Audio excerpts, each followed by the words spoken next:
Bonjour à toutes et à tous, bienvenue sur KTV Equazy FM pour un temps de parole consacré à ces prêts qui sont accordés effectivement non pas aux particuliers mais bel et bien aux collectivités. La mairie de Mamoudzou, Koungou et le conseil général. On a avec nous pour commenter tout ça Nicolas Lejeune qui est avec nous, qui est le directeur adjoint à l'AFD. Nicolas, bonjour. Bonjour. Merci d'avoir accepté notre invitation. On le disait en préambule, près de 11 millions de prêts accordés aux collectivités.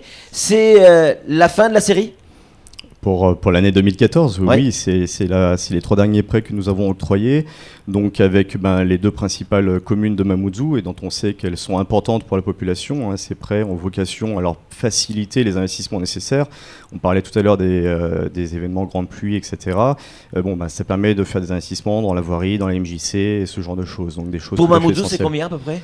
Pour Mamoudzou, c'est 3 millions. Pour ouais. Koungou, c'est 4 millions avec une situation financière qui s'est bien redressée. Ouais. Et le conseil général, c'est 4 millions qui a été octroyé en décembre. Alors j'imagine que oui, quand on est directeur adjoint de l'AFD, on sait à quoi va servir cet argent. Mamoudzou, vous en avez parlé un petit peu. Koungou, Koungou, c'est à peu près les mêmes choses, sachant que notre rôle à nous, c'est de donner la possibilité à ces communes de maintenir un plan d'investissement au profit de leur population. Donc c'est pas nous qui décidons naturellement de ces investissements, c'est le rôle des élus. Ils sont élus, donc nous devons de respecter cet état.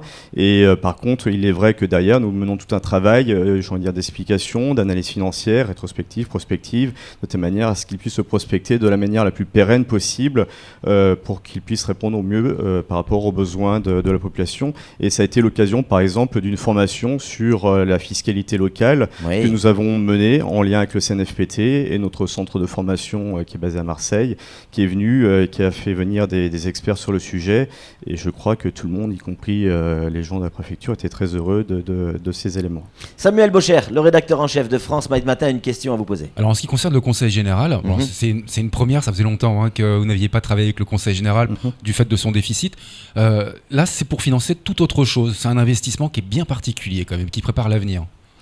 Alors, en fait, l'idée un petit peu de ce prêt, c'est toujours de participer à leur budget d'investissement de manière générale, mais c'est vrai qu'il y a un volet qui est particulier, qui est de mener les études pour faire la liaison entre petite terre et grande terre, donc quelque chose d'important pour le développement économique, quelque chose d'important aussi pour la continuité territoriale, et on sait ici que c'est quelque chose qui a un impact fort.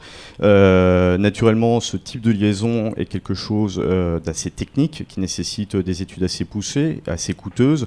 Donc ce premier financement, si la situation financière du Conseil général continue d'être bonne, il y en aura sûrement d'autres, a vocation à permettre de voir s'il s'agit d'une bonne ou d'une mauvaise idée et d'en cerner un peu le périmètre à la fois économique, à la fois environnemental. Il y a aussi des questions environnementales. Nicolas, quand vous dites une liaison, on est bien d'accord, on parle du pont. Alors, le pont étant l'option principale, oui, tout à fait. Le pont entre petite terre et grande terre, et donc là, l'AFD finance l'étude de faisabilité du pont. C'est ça. Sam ? 2015. Est-ce qu'on peut espérer voir d'autres collectivités sortir du marasme financier, travailler avec l'AFD, et voir aussi l'AFD travailler toujours plus avec le Conseil général ? C'est notre souhait, j'ai envie de dire, le plus cher. C'est encore la période des vœux et j'ai envie de dire c'est un petit peu les vœux que l'on adresserait à nos partenaires des collectivités. C'est naturellement de faire le nécessaire pour que leur situation financière leur permette effectivement de mener tous les investissements dont on se rend bien compte qu'ici à Mayotte, ils sont essentiels par rapport à la population. Ouais, ces collectivités qui, elles, sont endettées, je parle de celles qui sont endettées, elles ne peuvent pas prétendre à ces prêts. Alors celles qui sont déjà endettées, en fait à Mayotte, c'est un peu la situation paradoxale, c'est qu'il y en a relativement peu. Le taux d'endettement des communes à Mayotte est l'un des plus faibles de France. Alors c'est quoi le problème de nos collectivités ? La trésorerie ? Le problème de nos collectivités, c'est à la fois leur budget de fonctionnement qui est souvent déficitaire, avec une masse des ressources humaines qui est assez conséquente, donc qui engendre un taux de rigidité, c'est-à-dire une marge de manœuvre relativement étroite, et effectivement une trésorerie qui peut poser problème. Sam ? Donc en fait, la problématique, elle est relativement simple pour les collectivités. C'est juste une gestion équilibrée, retrouver un équilibre sur le budget de fonctionnement, et ça pourrait permettre en effet que l'AFD finance, comme ça s'est produit en Guadeloupe ou en Martinique il y a quelques années, où l'AFD a vraiment été un moteur pour les communes. Tout à fait. C'est la condition nécessaire. Notre rôle à nous, c'est de permettre le développement. Donc, on n'est pas là pour endetter outre mesure les collectivités. D'où l'importance de cet échange qu'on a en amont par rapport à leur situation financière, de telle manière à ce qu'effectivement, ils soient en capacité de s'inscrire dans une logique de développement pérenne dans le temps au profit de leur population. Alors, si vous me permettez, Allez-y, Patrick, Sam, je vous en prie. on parle de collectivité, ça c'est une chose, c'est une très bonne chose, mais il y a aussi, je pense, en premier lieu, à la première aménageur de l'île, la CIM, qui a rencontré quelques difficultés. Est-ce que ça aussi, c'est une situation qui peut se débloquer assez facilement ? Alors, dire que lorsqu'il y a un problème, il n'est jamais évident de le résoudre. En l'occurrence, l'année a débuté avec la signature de la convention de 28 millions d'euros, avec 28 millions 200 000 euros précisément, au profit de la CIM. Et le versement était subordonné à la réalisation de certaines conditions, et notamment l'obtention d'agréments fiscaux. Sur cette partie-là, ça a chopé. L'AFD est une banque, donc elle se doit de vérifier que les prêts seront bien remboursés.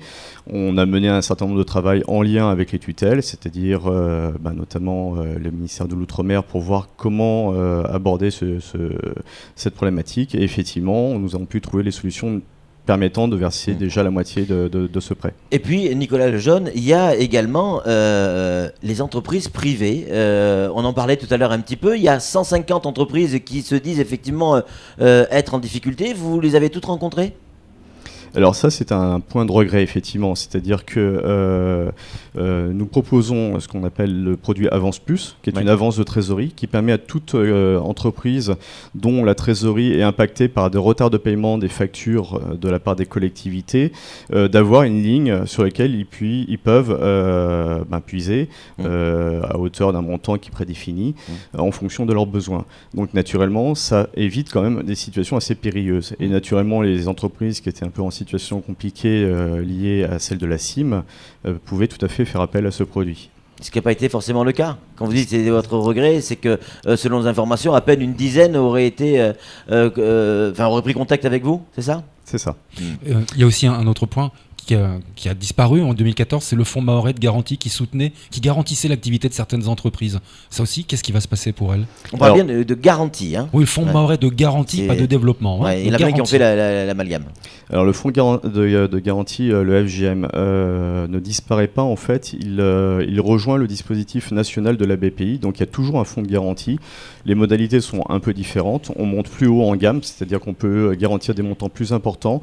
Le panel est un peu différent aussi au niveau des entreprises, mais de manière générale, il y a une continuité au niveau de la garantie bancaire à Mayotte, au niveau de l'AFD et de la BPI que nous représentons. Nicolas Lejeune, merci beaucoup d'être venu sur ce plateau. Des bonnes nouvelles. On finit la matinale avec des bonnes nouvelles. C'est tout pour ce temps de parole. Tout de suite, la suite de nos programmes.